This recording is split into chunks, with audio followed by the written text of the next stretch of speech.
I'm so excited for this episode today. I have Dr. Kristin Beierle with me, doctor of chiropractic. Kristin's journey is pretty incredible because, as you'll get into, your parents are both dentists and they had a practice, and you kind of had this really nice situation that you could have gone into and taken over, but you decided to go a different route. Why don't you tell us a little bit more about that process and how you chose your profession?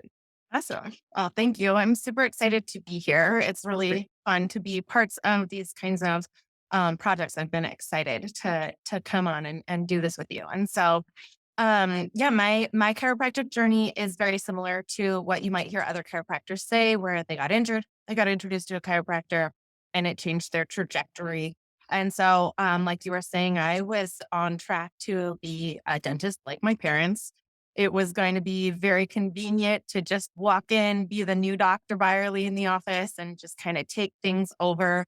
After I had my experience going through a round of chiropractic care for my own body, it really changed the way that I thought about our bodies, how we work. And instead of going into dental school that summer after I graduated, I actually went through massage therapy school.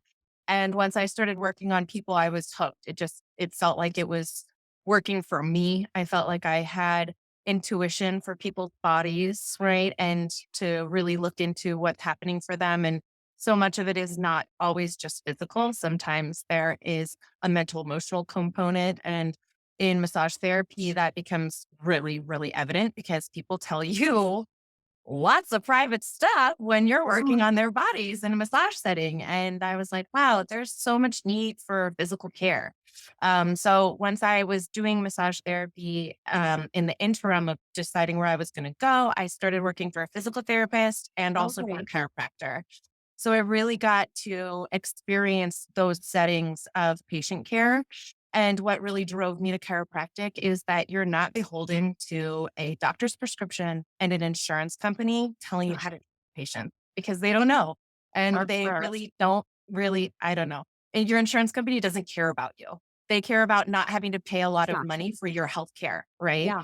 And when they get in there and they start dictating what you can and can't do to help make a patient better or how fast that patient should be getting better, Right. I was like, get out of my office. All right. Insurance, you're not treating here.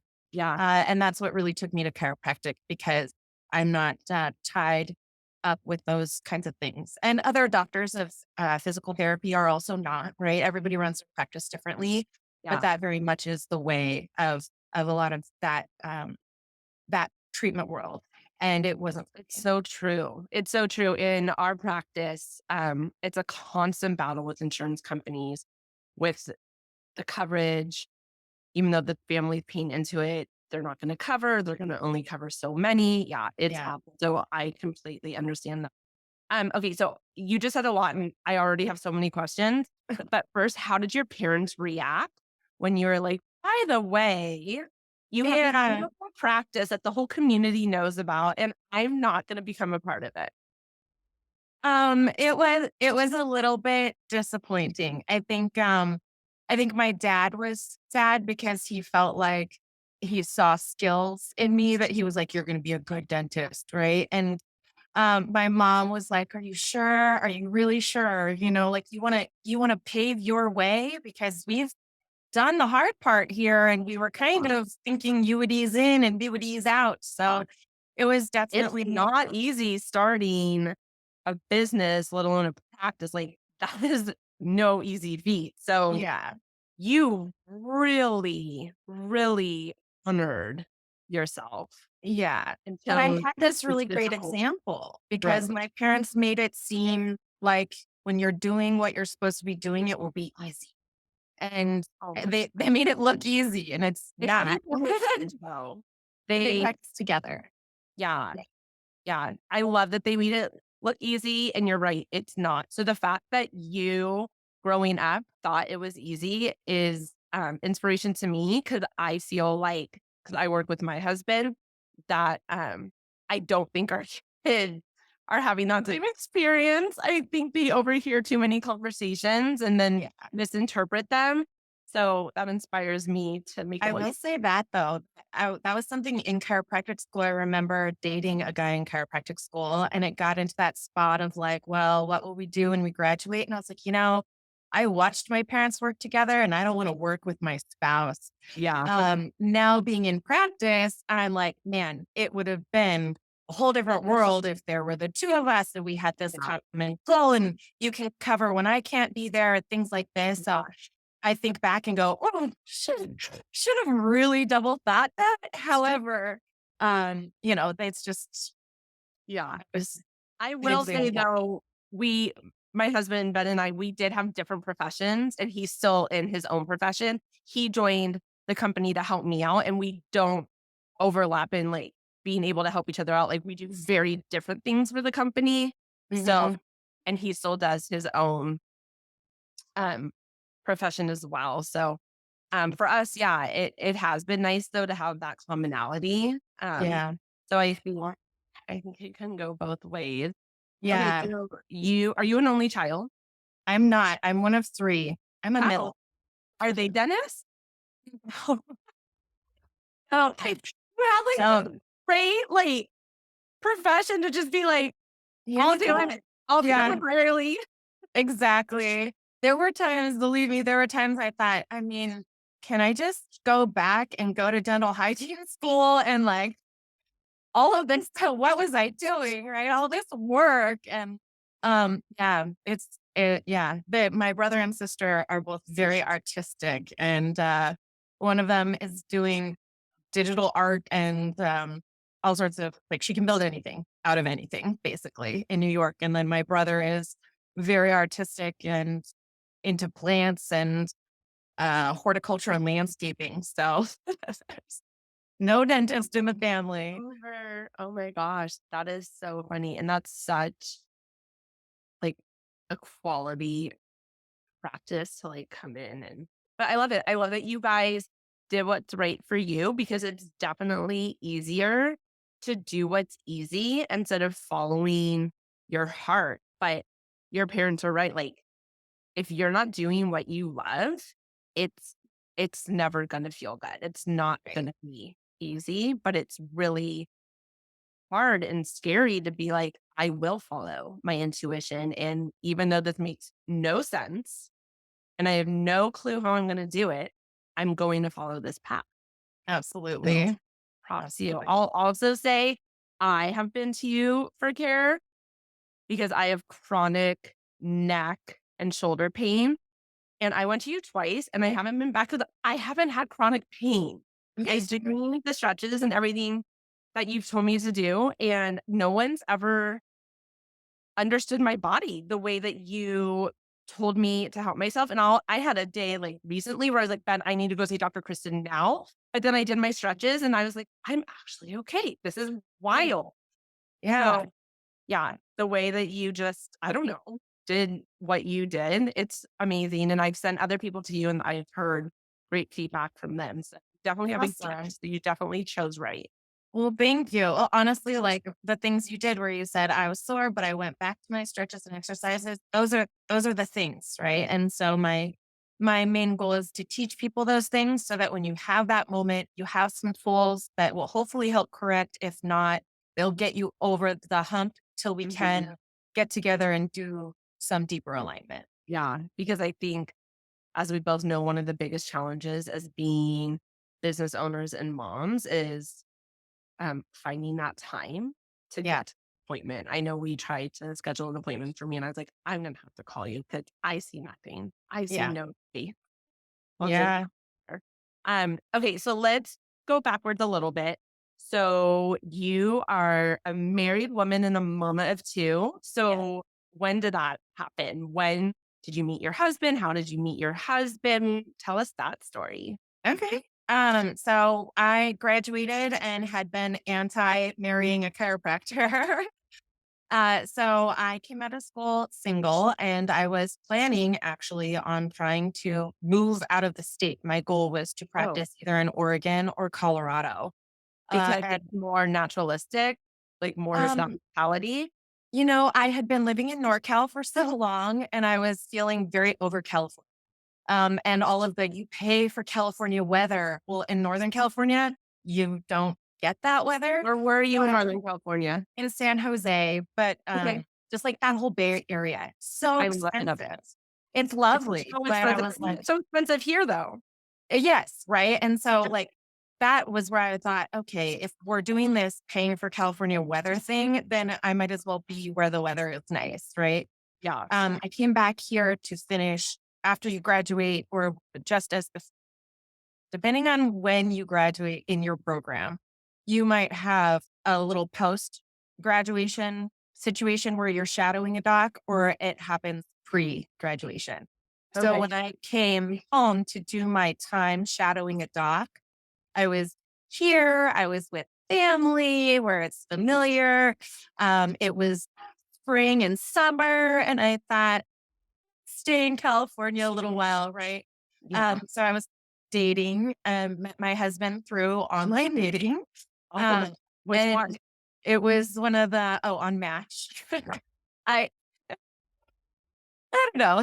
I Online did dating go is a along my thing. dating thing because I met my husband so young in college. So I have no like I can't attribute what that's like, but I know so many people that have met that way now. Yeah, it's strange. I mean, it's a strange way to meet and date because I was like you. I dated people from school. I would Yeah. meet somebody and you would click, and that's where it went. And this was different. This was very much like, hi, I'm ready to get married and I'm interviewing potential husband. That's what I felt like. This is my checklist. Yeah, right. I don't know that part. But you do kind of all of these. Like what else do you Yeah, right. So I think it was different. And like hindsight is always going to be 2020, right? When you look back at things and your relationships and how did we get here exactly? And yeah. so yeah, How just old were you guys when you met? oh man, that would have been like 2012. So I was probably 32, Okay. 33.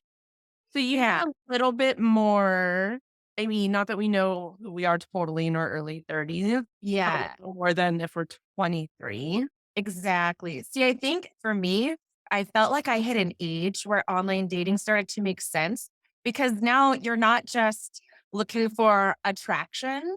You're Yeah. looking for certain things. You're like, I learned this about myself. I Yeah. learned this about my relationships. Yeah. And there are things that I know I'm like, let's cut through the fat and just Yeah. get down to what we each know about ourselves and what we want to know about each other. And I love that. I love that you had the ability to approach a relationship like that.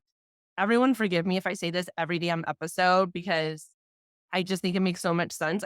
I've heard a saying where you get to a certain age and you're like, I don't have expectations anymore, right? Like we're all told like, let go of expectations. Life's easier without expectations. So I don't have expectations, but I have required, yes, yeah, right? I had Required deal breakers. I was friendship like, and romantic relationships and whatever kind of relationship. You're like, this is who I am. This is what I need. This is my boundary. And these are my requirements.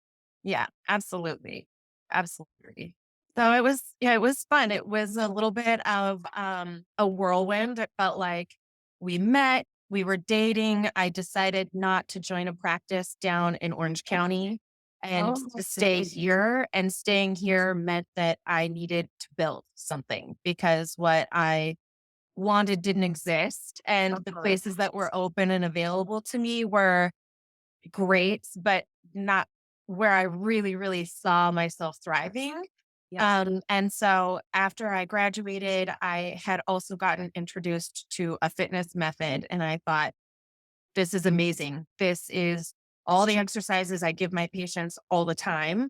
And why wouldn't I just encourage the public to do these exercises and hopefully not come to me with chronic pain and vice versa? My people with chronic pain can do these exercises and it doesn't have to be this 3 times a week, 2 times a week, 1 time a week protocol. It can be daily stretches, daily exercises, regular care and staying on top of things before they go south.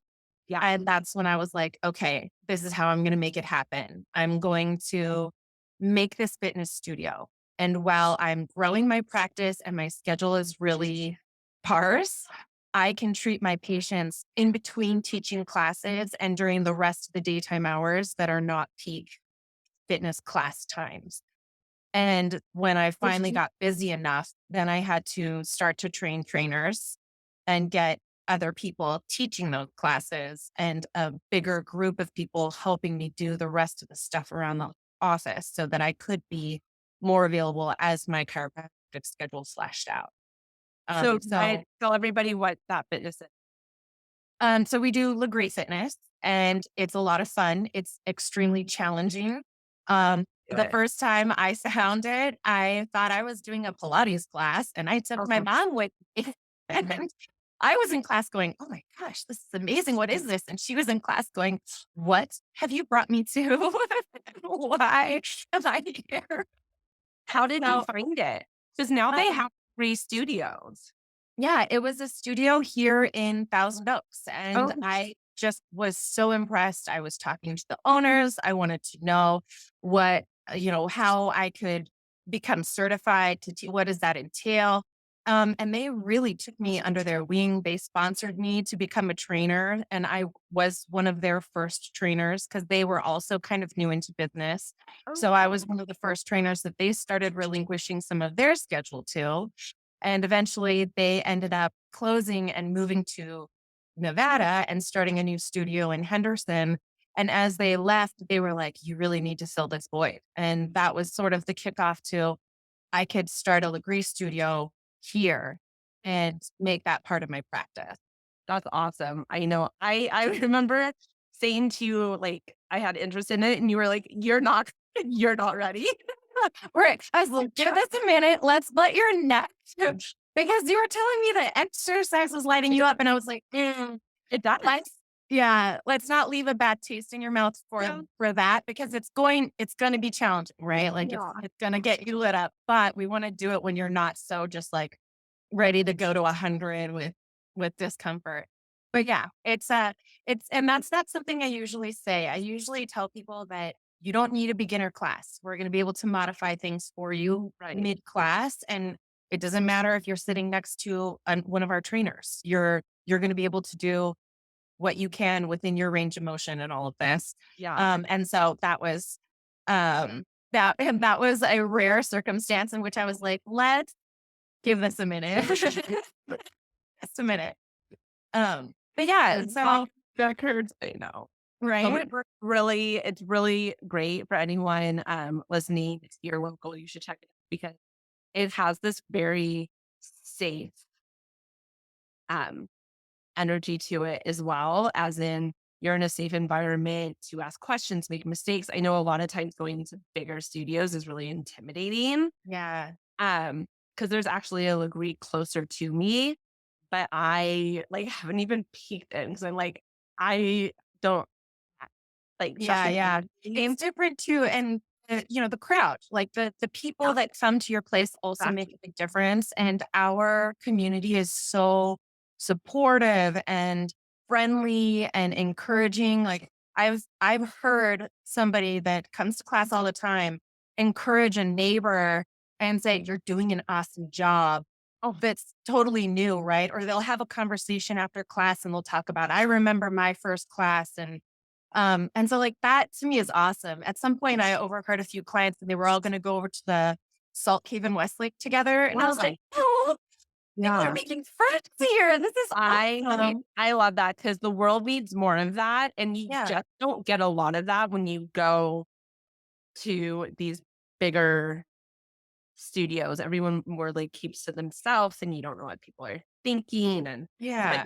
great. I think that's great. Okay, so back to meeting your Sorry. husband, kind of a whirlwind. So how quickly did you guys get married? So we were dating for probably 2 years. We got married almost exactly a year after my office opened. So we opened our doors in April, like our official opening was in April of 2015. Okay. We got married in April of 2016. And then we had our first daughter in May of 2017.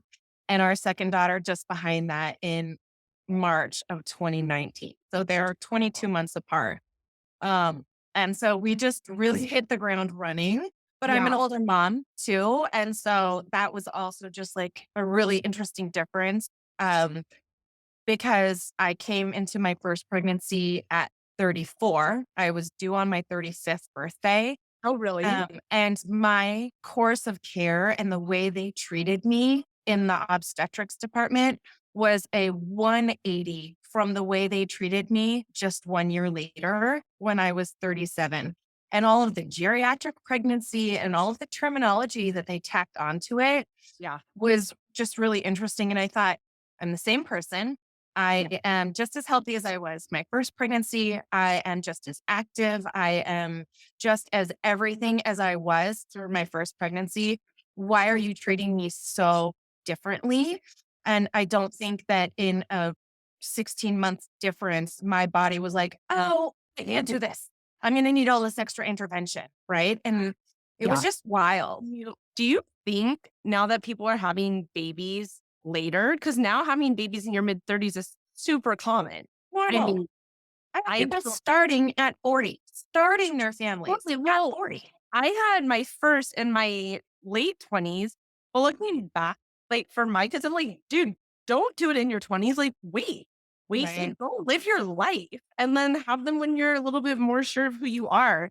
Do you think they'll ever like push that term? I don't know. I was just talking to somebody yesterday. I feel like somehow are we backsliding in obstetrics? I mean, I'm hearing about women who are told to stop mid pushing to wait till the doctor gets in the room.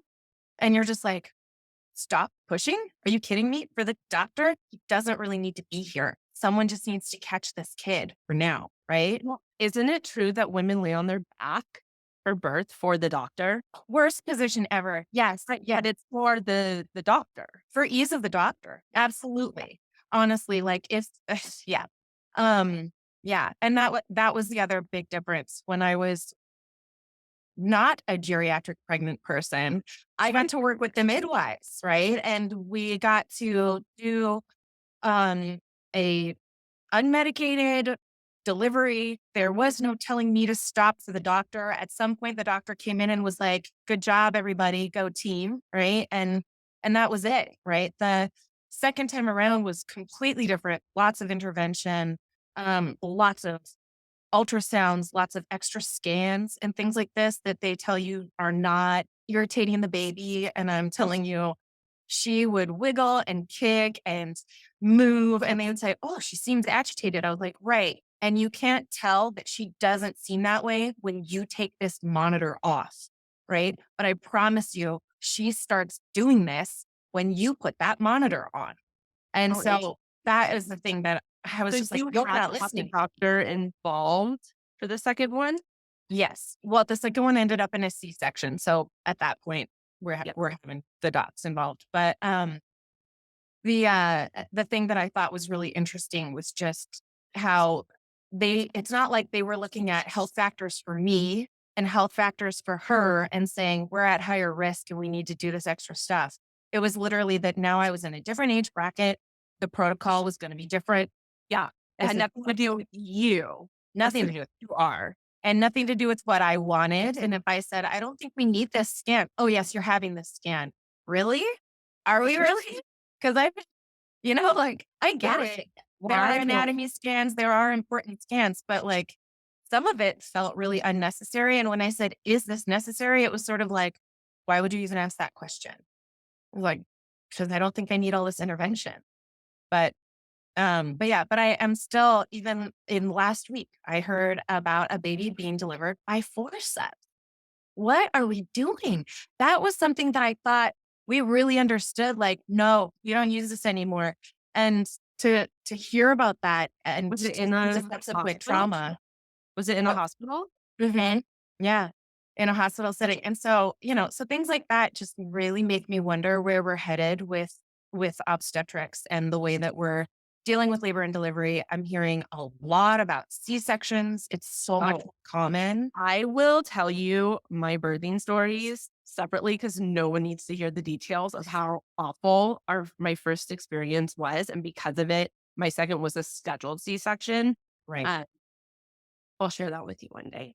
Yeah, it's hard. And you know what? We need to talk about that stuff more. I For think that a sure. lot of women are struggling because we feel everyone feels like no one wants to hear all those details, right? Unless someone has asked you for those details, no one wants to hear those details. But there's so much stuff that we're not talking about, whether it's just birth experience, obstetric experience, pregnancy loss, pregnancy struggles, right? And it's this quiet taboo subject that we experience alone. And I feel like that's part of where the system gets broken down. We've moved out of pregnancy and women's bodies being part of this realm that women really understood and that we were fighting for more understanding and more appreciation. We've moved midwives out of the birthing process and we've lost all the knowledge that they've Yeah, you had have to seek them generations. out. You have to Yeah. decide to go that route.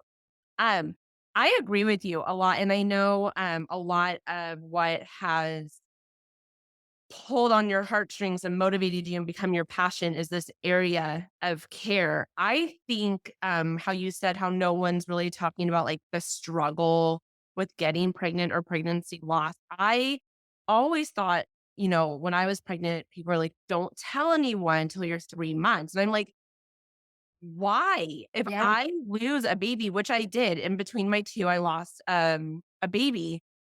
Can't fucking want people to know. I'm gonna be Yeah. comfort. Like, Yeah. I don't wanna go through this alone. I'm not embarrassed. I'm not ashamed. Right. Right. So It's, I it would tell shouldn't be people as soon as shameful. I knew I was pregnant. I was like, "I don't understand this. Don't tell thing." Yeah. It's weird, right? And so, like, It's sad. It's definitely sad. I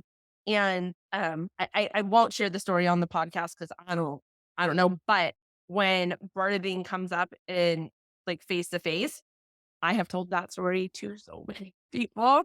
I try not to tell it to pregnant women because I want them to go in with a very positive mindset.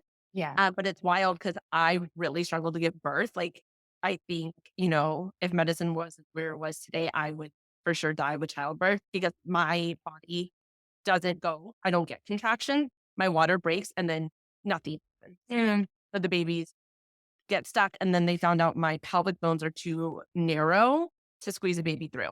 Yeah. Yeah. My sister actually had a baby 2 days ago. And just like her first, they just Come she out. just wakes for contractions. Few hours later, there's her baby. She pushes for half hour. She has this beautiful, perfect baby. And I was like, that's so wild that Yeah. she's like made for your birthing. And I can't, I can't.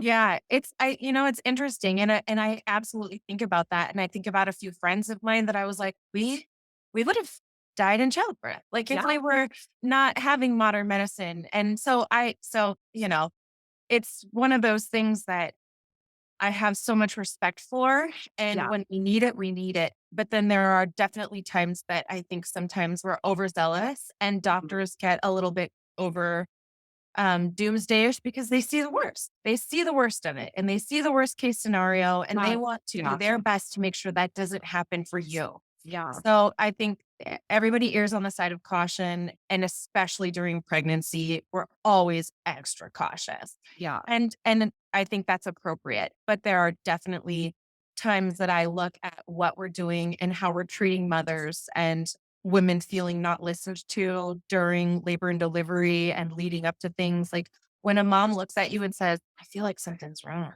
Something is wrong. You It know what I if mean? her mom says that while she's pregnant or once the child's here, whatever, she Yeah. is not wrong. She is Yeah. not wrong. Absolutely. I've I have never had an moms. instinctual feeling about my children and been off. Yep. Ever. Yeah, Yeah. it's crazy, but Yeah. the other thing I did after my second pregnancy, though, that I think this is what I'm say, something that I think is definitely not talked about enough is postpartum depression and Oh, anxiety, because yes. I had a horrible, horrible experience after my first. I mean, it was really, really intense. Yeah. Um, with my second child was my daughter. I was going to this very like naturopathic massage therapist in Ventura. You probably know her. Um, and she encapsulates placentas.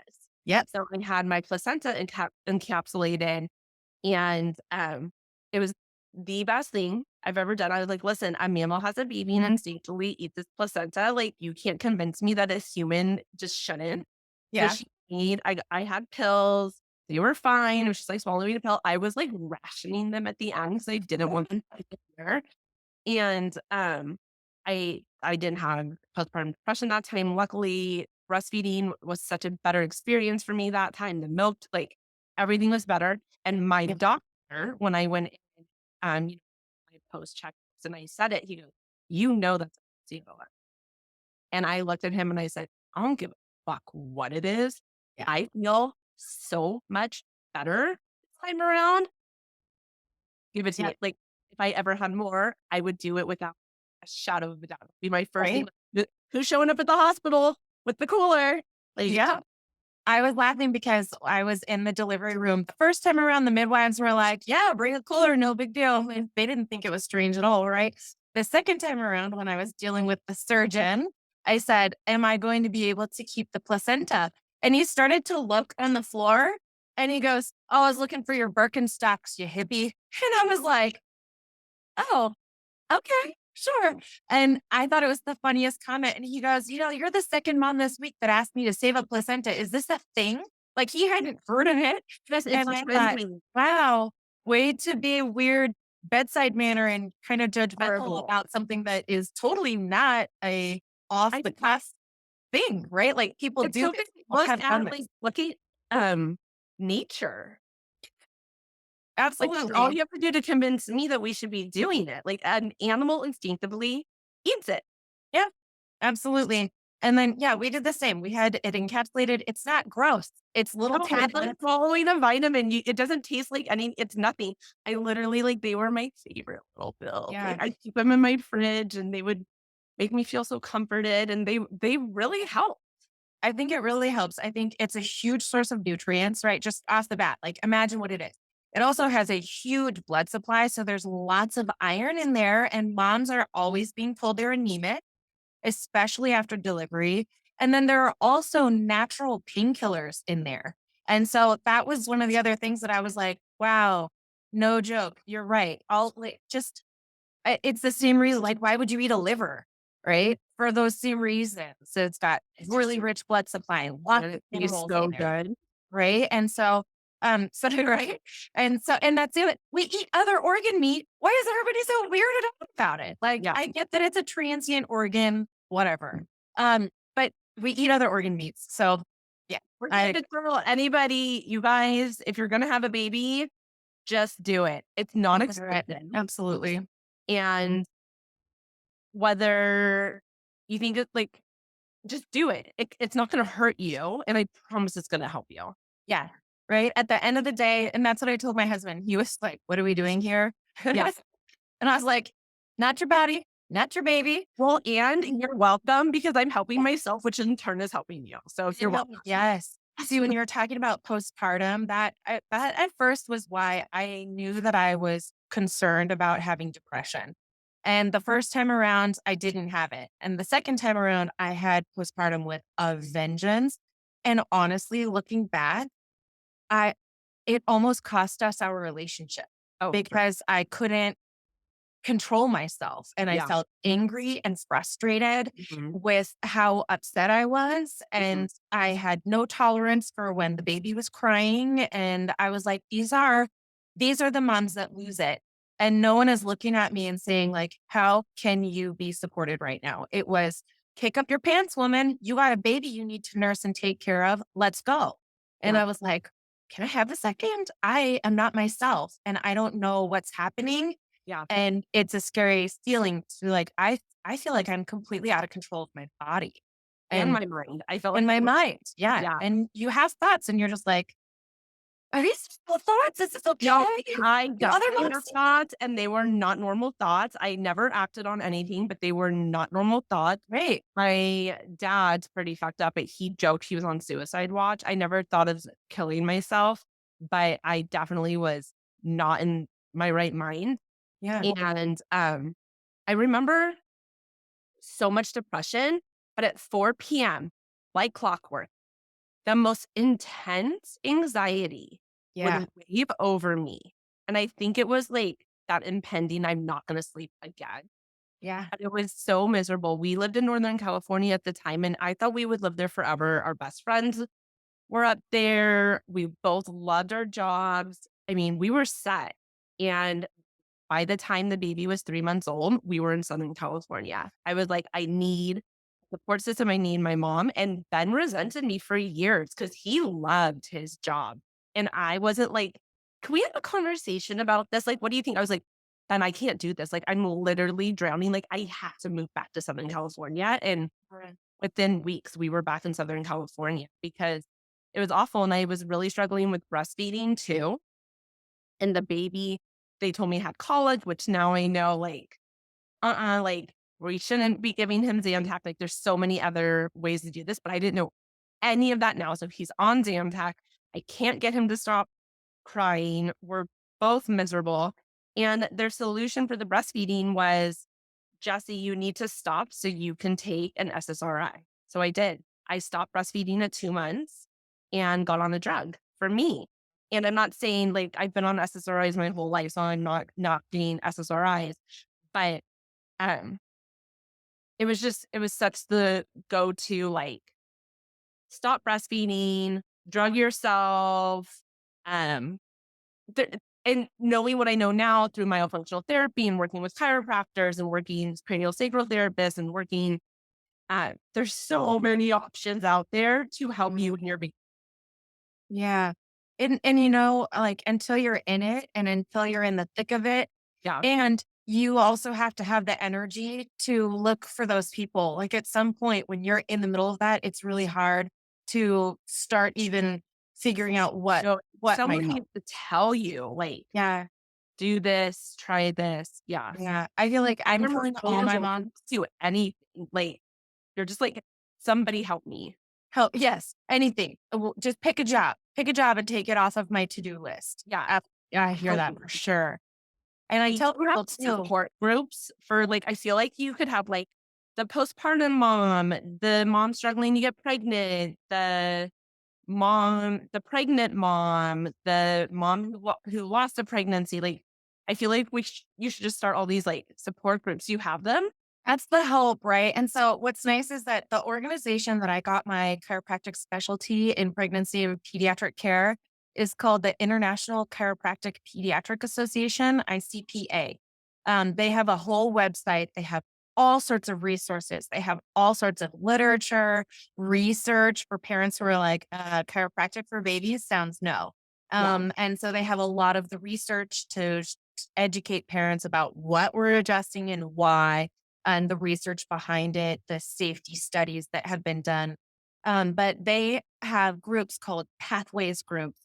And my hope is to eventually be able to have that community where we've created a pathways group and it's all of that.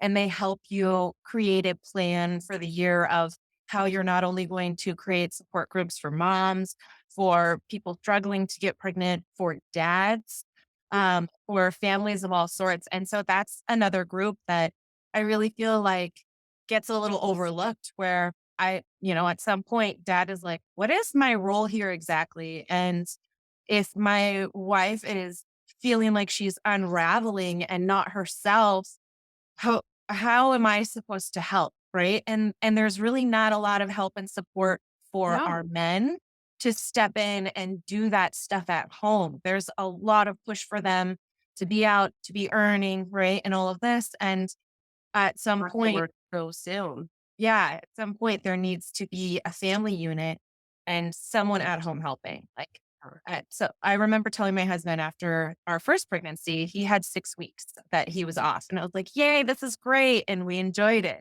The second pregnancy, I was like, you are going to have to ask them for more time.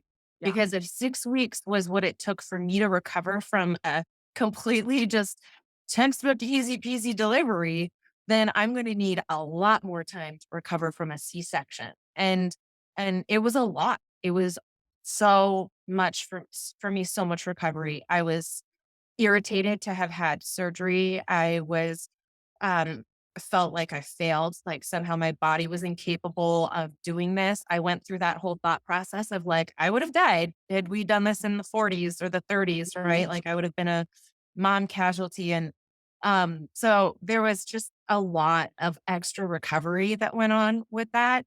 And that I think was also a moment where I was like, we have no idea the role that dads are playing at home and how important it really, really is to be supportive of what your wife is going through, supportive of the breastfeeding, supportive of the pumping, supportive of the fact that you're the default parent. It doesn't matter how great their relationship is with their dad when they are crying and nippling and injured and sick, they call for mom. And that's a whole different Never level of stress that our husbands help balance out, Yeah, right? that doesn't change. Um, I I've heard, of women that they wake up in the middle of the night, they do the breastfeeding, they take care of the baby, they tell their husband, "You sleep, you have to work in the morning." I was like, hell no. You get to go to work tomorrow. You get to I'm the one leave. here all day. I went back to bed. Here's the baby. Please change the baby and put the baby back to sleep because I just finished breastfeeding.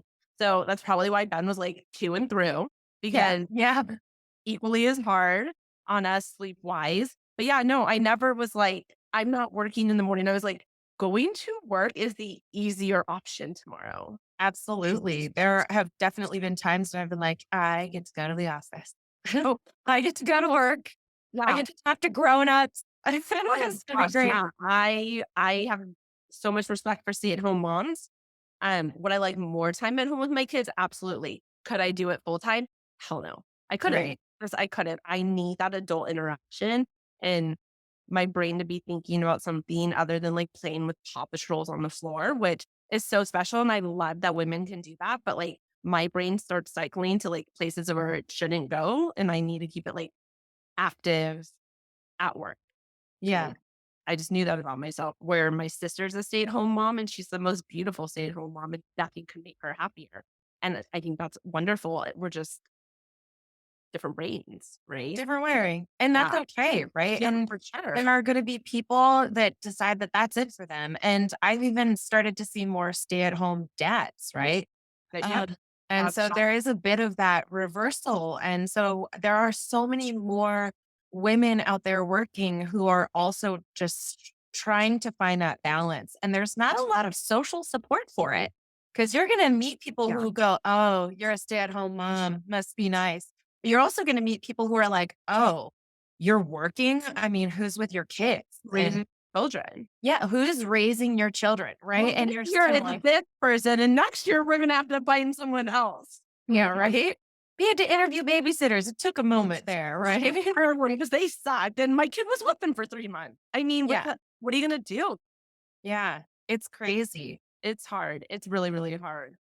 But that's why I think more women talking about the journey of business growth or ownership or both and motherhood. And then there's this whole other piece that no one talks about, and that's our self, Yeah. right? Like our self care. And I really want to dive into that with you because I know you have really spent time figuring this out for yourself. So will you kind of talk to us about because a lot of people like that's the first thing that they don't even incorporate into Oh, it's the first expendable thing, right? 100%. The second to me, I think would probably be like your relationship with your spouse is the next one to like get pushed to the side. And these are like Ben and I were talking about it yesterday. This is the foundation and Yeah. everything else is gonna crumble. But that foundational piece really is the first to get pushed to the side. For Yeah. me, like I'm working I'll have to wake up every day to work, remember to work on it. But what made you realize you needed this self-care? And then what is your self-care? Yeah.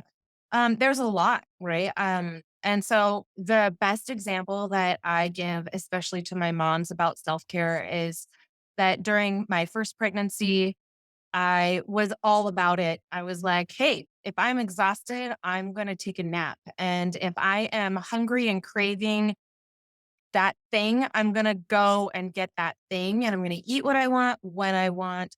I was regularly getting acupuncture from a colleague of mine who's fantastic, specializes in pregnancy and prenatal care, is a mom herself. So she was treating me at least once a month, sometimes twice a month. I was getting massaged regularly for just all the soreness and achiness that goes into the changes that are happening for your body. And I was doing all that because I had this understanding that my job is physical and I'm working out. And if I'm not working out, I'm working on people. And both of those are just physically demanding. And so I was really trying to be on top of it. I was really watching for my goal was to eat around the world. I wanted to expose my little fetus to all the spices of the world. And so it was a goal to try all sorts of different foods while I was pregnant. And so all of that, get out, go to the movies and spend time with my husband, right? If I came home from work and I was tired, I didn't force myself to stand and cook something in the kitchen. We would order something, right? And Mhm. so learning to tune in and to really go like, what do I need right now? What do I need today? What am I craving today? Oh, that's interesting. I want eggs a Really lot. being I in wonder why I want eggs, right? yeah. So I totally leaned into those sensations, feeling like I needed that stuff, getting adjusted. I got adjusted weekly while I was pregnant. My second pregnancy, coming at it with also a little toddler at Yeah. home, we had Apps don't exist anymore. yeah, I couldn't sleep when I wanted to sleep. I couldn't even sleep when she was sleeping because those were the times that I also had to clean and set up for the next thing and be prepared for tomorrow or go back to work or Yep. pump or whatever else you're doing. This is one thing if I could impart on husband. When you are breastfeeding and pumping, you feel like you never get to leave your robe. Like every 3 hours, it's either a kid or a pump. That's a lot.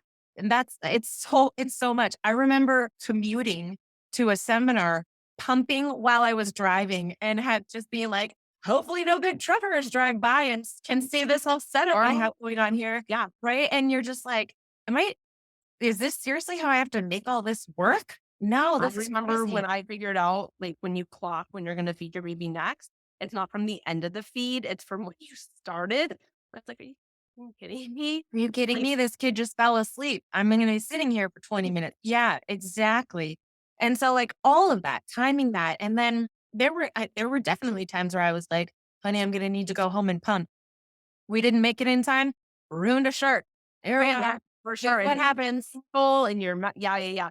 Putting Right. it those, like, pad like, you just don't feel yourselves at all, Yeah. like, it just for me at least, it was such an unattractive feeling, just time in my life. It wasn't I was definitely not one of those women that, like, has a baby and I'm glowing and I'm getting dressed and everyone's cute and matching. I, like, took a year to feel Yeah. normal for each time. Yeah, absolutely. I was not a happy pregnant person. I was excited the first time around. And the second time around, I kept telling myself, okay, this Well, is you had a about to be baby when you uncomfortable. were pregnant, so did I. Mine are 24 months apart exactly. Yeah. Yeah. There's no, like, taking care of you and taking that nap, like, you have a little Yep. toddler, almost toddler that needs you around the clock, so it's Yep. already shifted. All my energy was not on what I was eating. It was on making baby food for her because we were trying to be supernatural at home, right? And so a lot of just like, yeah, I wasn't eating what I wanted. I wasn't eating when I wanted. There were definitely times where I was like, that's it. I'm so hungry. I have to stop. I I now I need to take a break. Everybody needs to go away and be quiet. There was not a lot of self-care going on at that point, the acupuncturist that I was working with had moved out or was oh, she was pregnant. That's what it was. We were pregnant at the same time. And so I felt bad asking her for care when I needed it because I knew she was also tired and Yeah, didn't necessarily want to spend that extra hour treating one more person. yeah. And I was not getting massaged because I was tired and I just wanted to go home. My schedule didn't match the therapist's schedule. I wasn't willing to cancel patients to make room on my Yeah. schedule to have Oh, that care. And so that pregnancy, as I've kind of touched on, did not go well. It was not great. And that kid came out so wound up from my stresses, right? Like part of me always has to go back and go, she's a little bit wound. She's a little bit easier to irritate.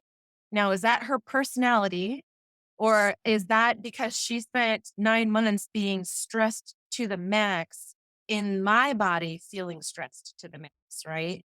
yeah. And so it again, hindsight, I'm always going to wonder, had I taken that time, had I done more for myself, had I listened And to there's that mom guilt. there's mom guilt. Yes. Would my kid be less wound up? Would she have a better experience if I had given myself a better experience? I took my daughter to Tanya, who is a craniosacral therapist, because she Yes. was having really intense tantrums. And I was like, she was a C-section. Her nervous system never got that input. Please work on her nervous system for me. So she did 3 sessions on Sydney and she was like, she's okay. And I was like, only 3? Like, are you sure? She goes, Jesse, we need to calm your nervous system and then she'll be. Yeah. And you know what? She was right. Sydney doesn't have tantrums like that anymore. But it was So much. my energy, right? And I'm just like, there's so much pressure as the mom. Yes. Yeah.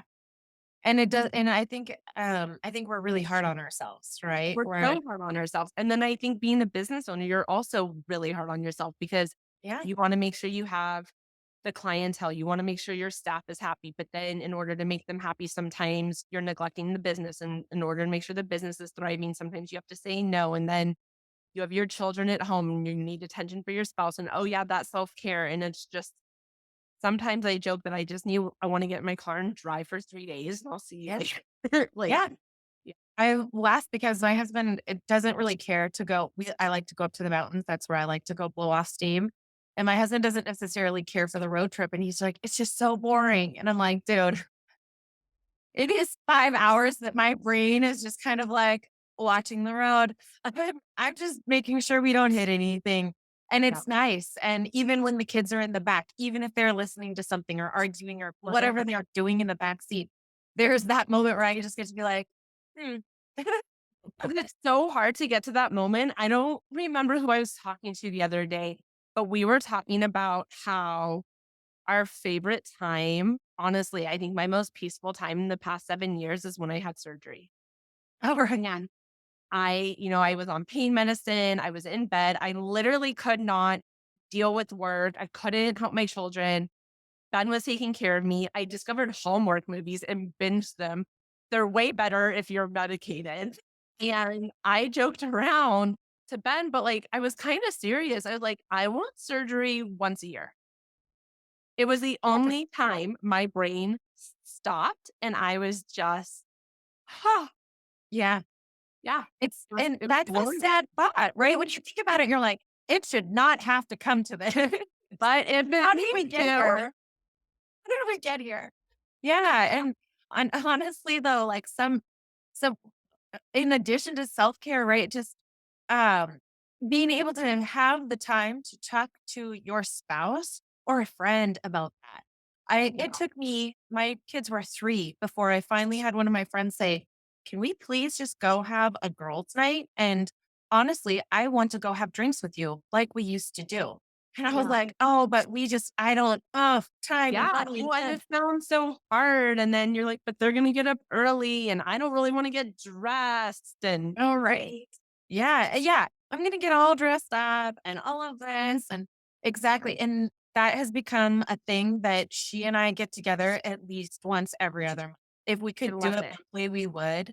But having that Even when that's you and I really went and hard. had coffee, that was so nice. And we were talking business. It was Yeah, just nice to talk to a grown up eating yeah, something that I didn't have to say, please eat your food. right, right, and you're, like, out in the middle of the day, no one's exhausted yet, we went to a pretty location, and, Yeah, we should really do that again soon. I agree. I agree. And Yeah. I know it's hard, it's a wild experience, but I mean, I also wouldn't change it. I love having the flexibility as a business owner, but with that flexibility comes so much Oh, responsibility. yeah. Um, and then I think for me, my changing point was finding like your self care cannot waver. Right. Your self care, whatever that needs to be for you and for me, it like just like you, it's a multiple of things. Um, it has to be consistent or I'm just not good for anyone. Yeah, I feel good mentally and absolutely. emotionally.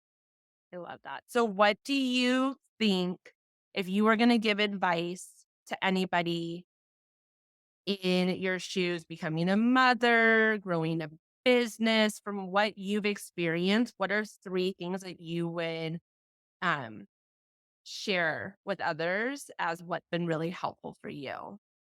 Um, the first thing I learned to do in business that I think made a big impact was outsource the tasks that eat your soul, right? If coming into the office in the morning and sweeping out the entryway is the thing that you're just like, I hate doing this every day. Yeah. Buy a Roomba, right? And so those were Yeah. the things that little by little I was able to outsource the tasks and the things that I was like, this doing this each day is the worst. It's the Yes. worst thing. It's the last thing I want to do. It's the first thing I'll put off. So learning how to outsource those things and to give up that control. When I started asking someone else to do that for me, I had to also accept that they're not going to do it the way I'm going to do it.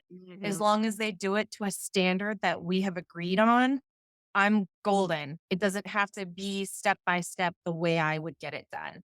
And so that kind of giving up that control, I feel like all of that falls into that category of being able to trust other people to handle tasks and to do it in a way that it's going to get it done Yeah. and you're not going to have to deal with it, right? Like Yeah. micromanaging is something I'm not excited to do. I'll do it if I feel like I can't trust whoever is helping me. And Yeah. now we're going to have a different issue, right?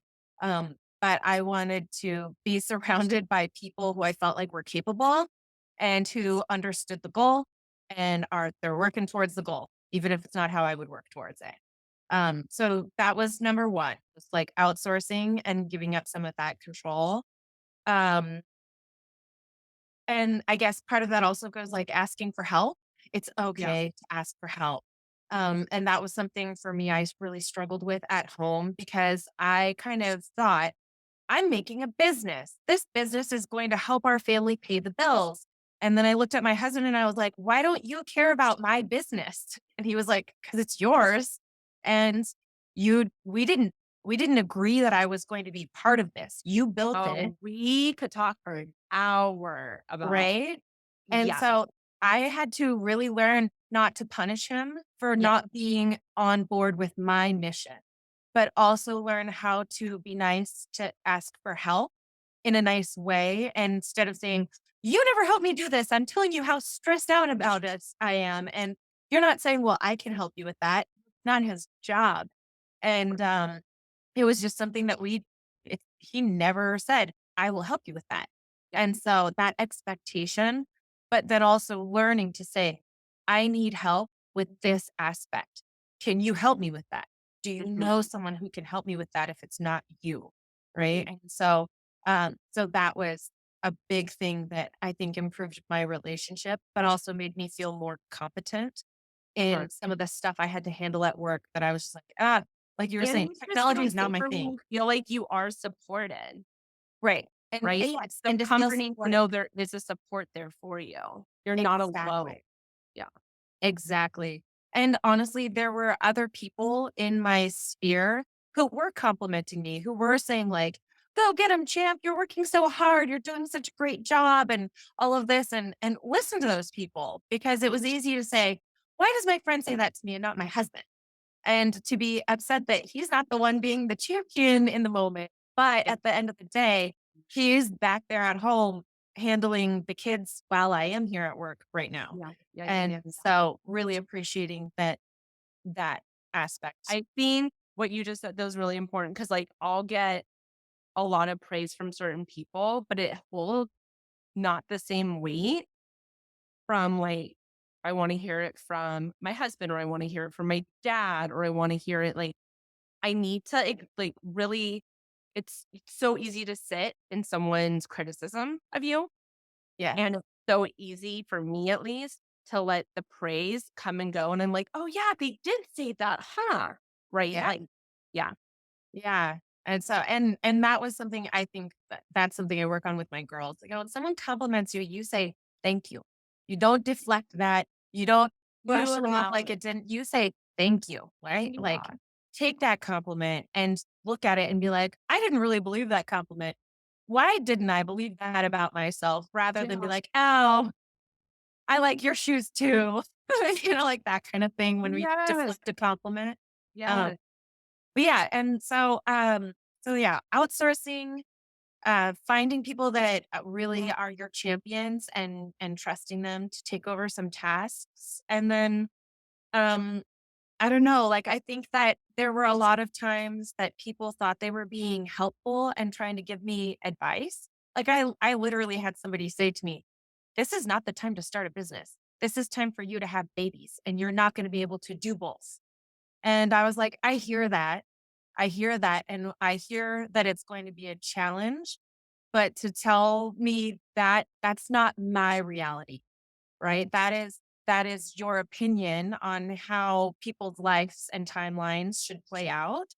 But I really like when I heard that in my gut, I was like, doesn't resonate with me, And right? then you gotta listen to the gut. You And gotta you've got to listen. hear your gut, right? And so it's that gut check. And there were times where my gut was going crazy and I had to discern what was my gut saying, "Mm-mm, bad choice," and what was my gut saying, "Ooh, big choice." Right? Right, for Because that it sure. feels For very people who similar. don't know how to make a decision, just close your eyes and feel what you feel, and there you go. Yeah. Yeah, Yeah. for sure. I love it. And self-care, And right? self-care, and And so much self-care. self-care. See, I was fortunate because a lot of the self-care is literally built into my practice. I wanna exercise, I step into the next room and I take a class, No, maybe I did right? it all wrong. Ref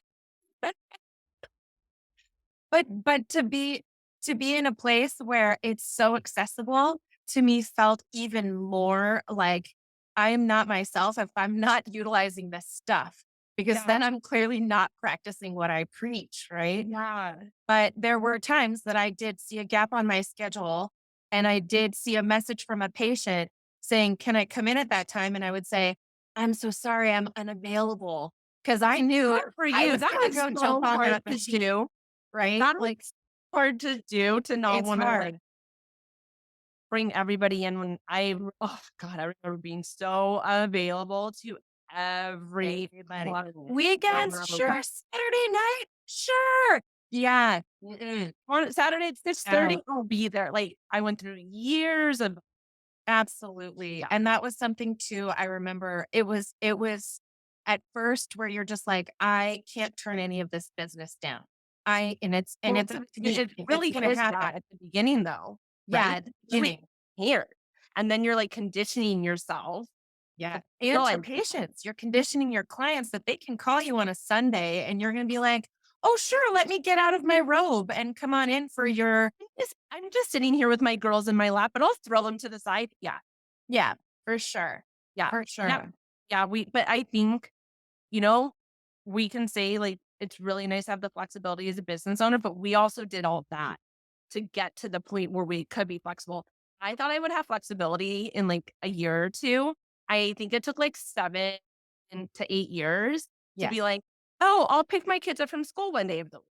I thought Yes. I would do it in, like, 2 to 3 years. I would be available in the afternoons.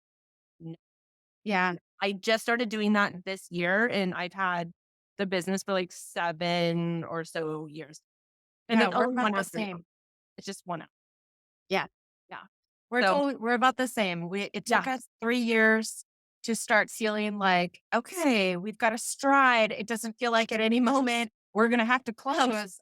But then also the pandemic hit. So the I was first just gonna say, year, yeah, we felt like that, and then COVID hit, and then we kind of cycled back to the beginning. exactly. And so Whole new it, we, challenges that we had no clue how to face. yeah, yeah. And there really was there was not going to be a solution, right? It was literally just like, hang on, you just have to hang on. We're going to make it. But there were days I had a letter composed on my desktop of just, we are so sorry. We did everything we could, and we don't want to go out with all of you guys having money invested in stuff that we can't honor. We're going to take this last opportunity to refund whatever we can of your memberships, and we've got to close. That letter was literally on my desktop, maybe a moment from being sent out. And it was like, I can't send this right now. I need one more week. Just give me one more week to make sure we're not going to fully feel like we're folding. But yeah, 7 years. I think 3 years was when I started to really say, no, these are my office hours. But I still made myself very available, and had those mornings, had those afternoons, and would go home in the middle of my day and then come back in the evening for more appointments. This is we're opening starting into our, like, 8th year, and finally, this is where I am like, "No, I'm not in on Saturday. You can see me on Friday or Monday, or Yes. we can find another time that works."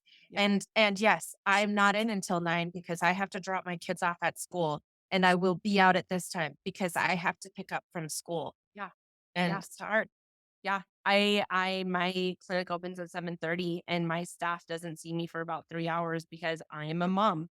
I do the morning routine and I get in my self-care because they don't want me Yeah, at that clinic if I'm not finding time for because there's no time for yeah, me after the day, right? Because then the kids are home and the house is this and there's so much homework these days. yep. So, but to not go into that time, 7 years. It's good, Waste. though. It's And fun. I'm still replying. Let's not lie. Like I'm still replying to things by 6:30 in the morning. They have complete access to me. But yeah, um, boundaries, healthy boundaries are so Big good. time. Boundaries and I'm knowing your value, like your hold worth your of the value. services.